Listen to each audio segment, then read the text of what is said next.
Muy buenos días a todos y todas. Soy Josefa Silva y les doy la bienvenida a esta primera edición de Constituyente al Día, un programa levantado gracias al financiamiento de la Secretaría General del Gobierno con el Fondo de Medios de Comunicación Social 2022.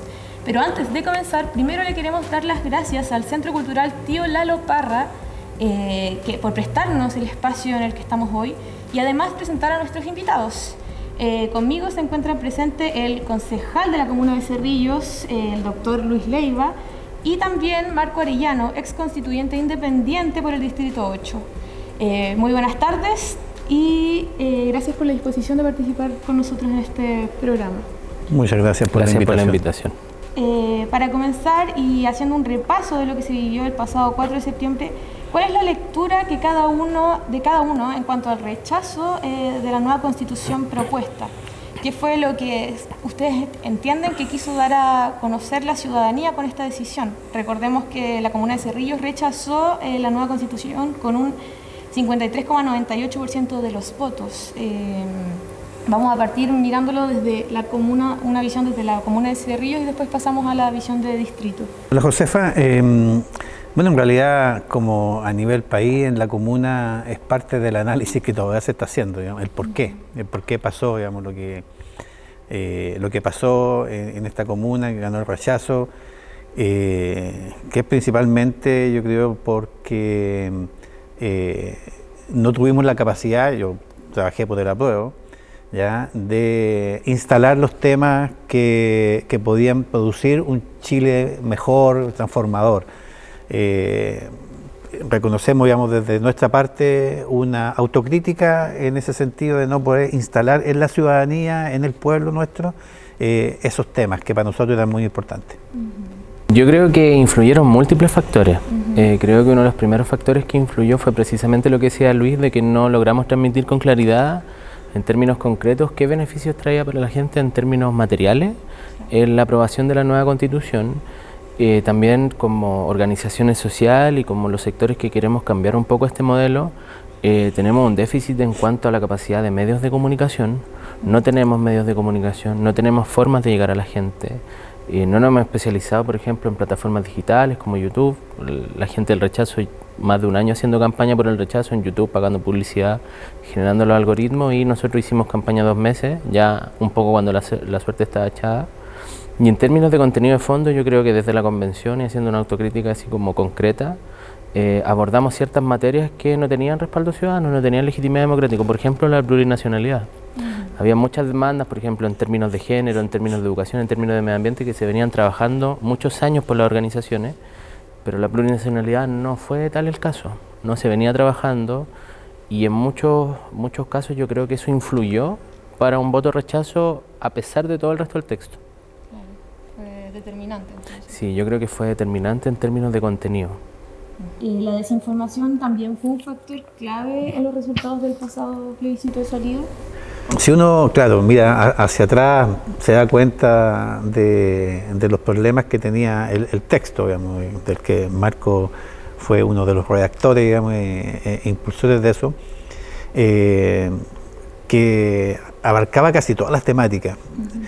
Entonces, si uno considera, digamos, otras cifras en otros aspectos, que en Chile hay un alfabetismo digital, un problema en la comprensión lectora, o sea, es parte del pueblo, del diagnóstico que nosotros tenemos con nuestra gente. Entonces, entender un texto con una amplitud de temáticas y muchas de ellas que corrían un poco más el cerco hacia los procesos de transformación, hacia sistemas más igualitarios, hacia el respeto de la biodiversidad, de la diversidad de género. Corría el cerco bastante más. Entonces, comprender y estar de acuerdo con una propuesta que desde el punto de vista, digamos, claro, de la información es compleja, desde el punto de vista, digamos, que uno hace el análisis posterior. En ese momento nos entusiasmamos, digamos, pero era demasiado compleja como para en poco tiempo hacer entender y explicar, digamos, lo que implicaba todas esas temáticas. Marco, tú mencionabas que básicamente no había medios de comunicación que apoyaran y sustentaran esto. ¿Cómo nos puedes dar tu opinión al respecto, por favor? Sí, yo tengo un diagnóstico parecido a Luis en el sentido de que la complejidad de un debate constitucional y claramente la amplitud de temas da para la interpretación un poco maliciosa de algunos temas, y yo creo que eso fue un factor que nosotros de alguna manera dejamos abierto. Ahora, en el ejercicio convencional nosotros nos dedicamos como a generar una propuesta que tuviera efectos jurídicos, porque por ejemplo uno puede poner: todas las personas tienen derecho a la salud. Es súper claro, no tiene lugar a interpretación, pero nos genera efectos jurídicos. Como hoy día tenemos ese derecho, y el efecto jurídico que genera es que uno tiene derecho a elegir si ir a una clínica o morirse en un hospital, pero tenemos ese derecho, es redactado. Y por otra parte, yo creo que lo que influyó aparte de eso es cómo funcionan las redes hoy en día, y creo que ahí nosotros fuimos muy lentos y muy anticuados, y me refiero desde la convención hasta las organizaciones sociales y la gente que apoyó la prueba, de no entender las dinámicas de redes sociales. El rechazo no estuvo en la calle. Nosotros cuando salimos en campaña no había casi nadie del rechazo haciendo campaña, pero en las redes ellos entendieron muy bien cómo funciona la segmentación, entendieron que hoy día hay burbujas de información. Cuando uno le da like a alguna cosa, el algoritmo te agrupa con la gente que piensa igual a ti, entonces se generan grupos muy diversos, muy distintos, y hay que llegar con un mensaje a uno, con otro mensaje a otro, con otro mensaje a otro. Y esa información ellos la tenían y supieron usarla de manera mucho más profesional y hábil que nosotros. Perfecto. Bueno, y situándonos en lo que va ahora del proceso constituyente, o sea, constitucional,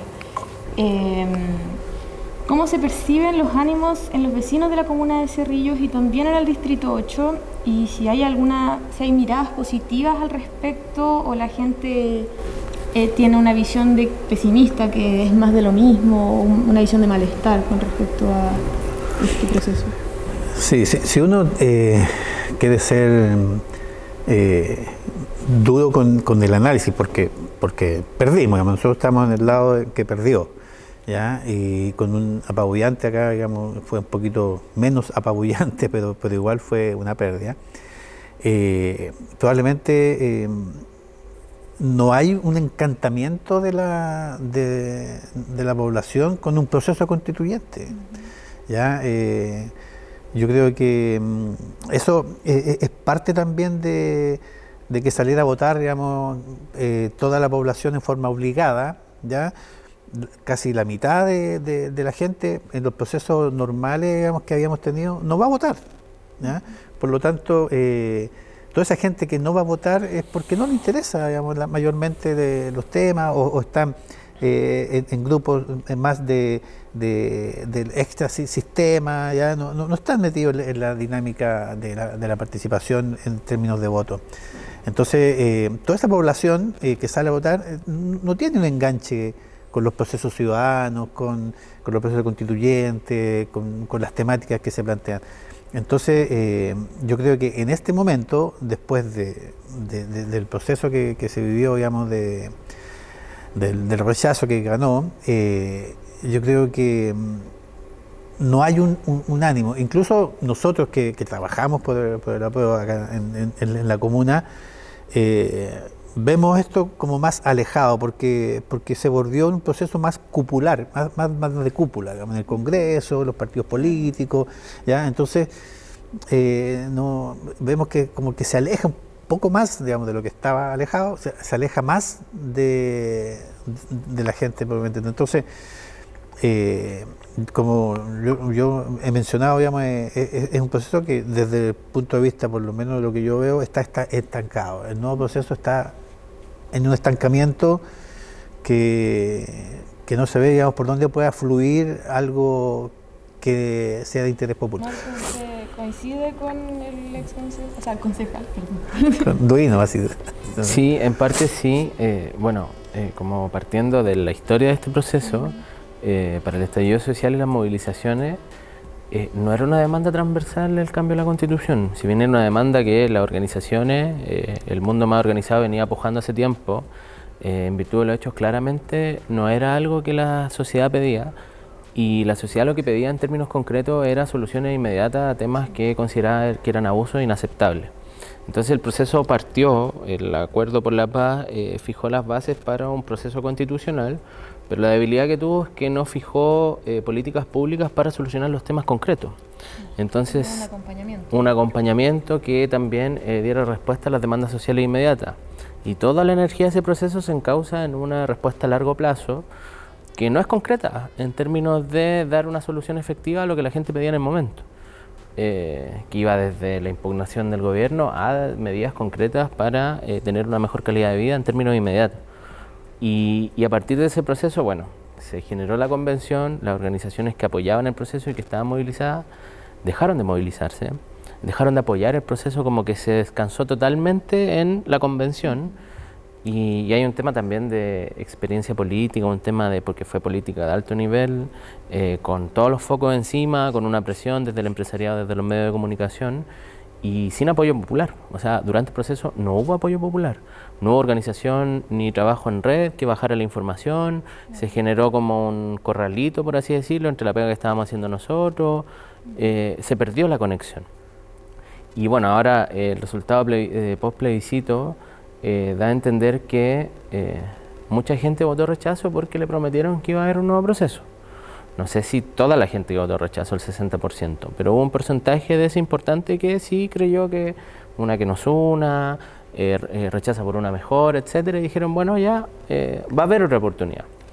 Y yo coincido con Luis que esa oportunidad es bien compleja, porque el rechazo y cómo terminó el proceso generó un nivel de entropía muy grande.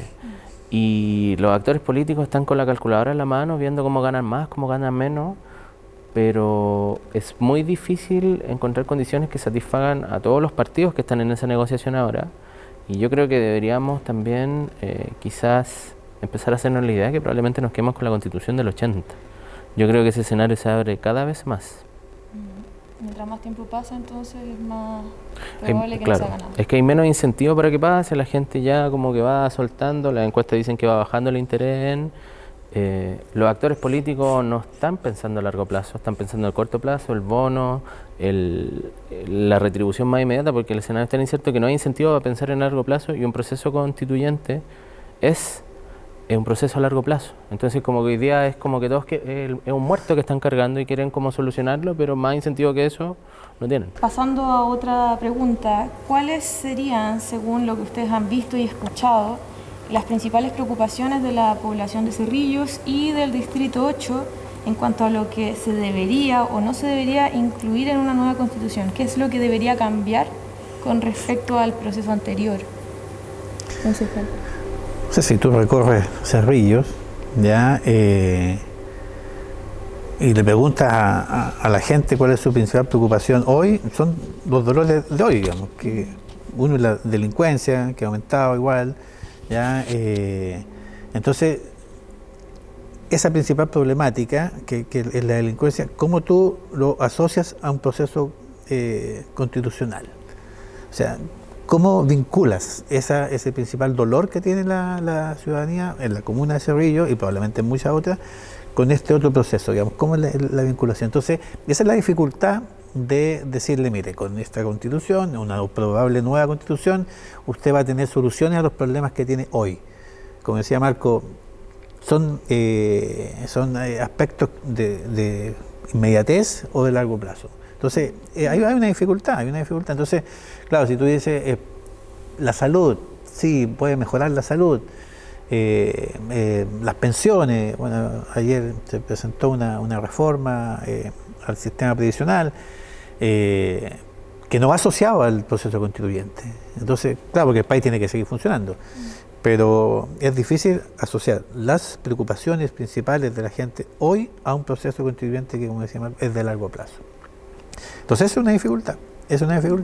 Ahora, ¿cómo hacerlo? Yo, si yo tuviera la solución de cómo hacerlo, a lo mejor me estarían llamando de otros canales, de otros partidos, digamos, ¿cierto?, para darle la solución, pero no tengo esa respuesta así con claridad.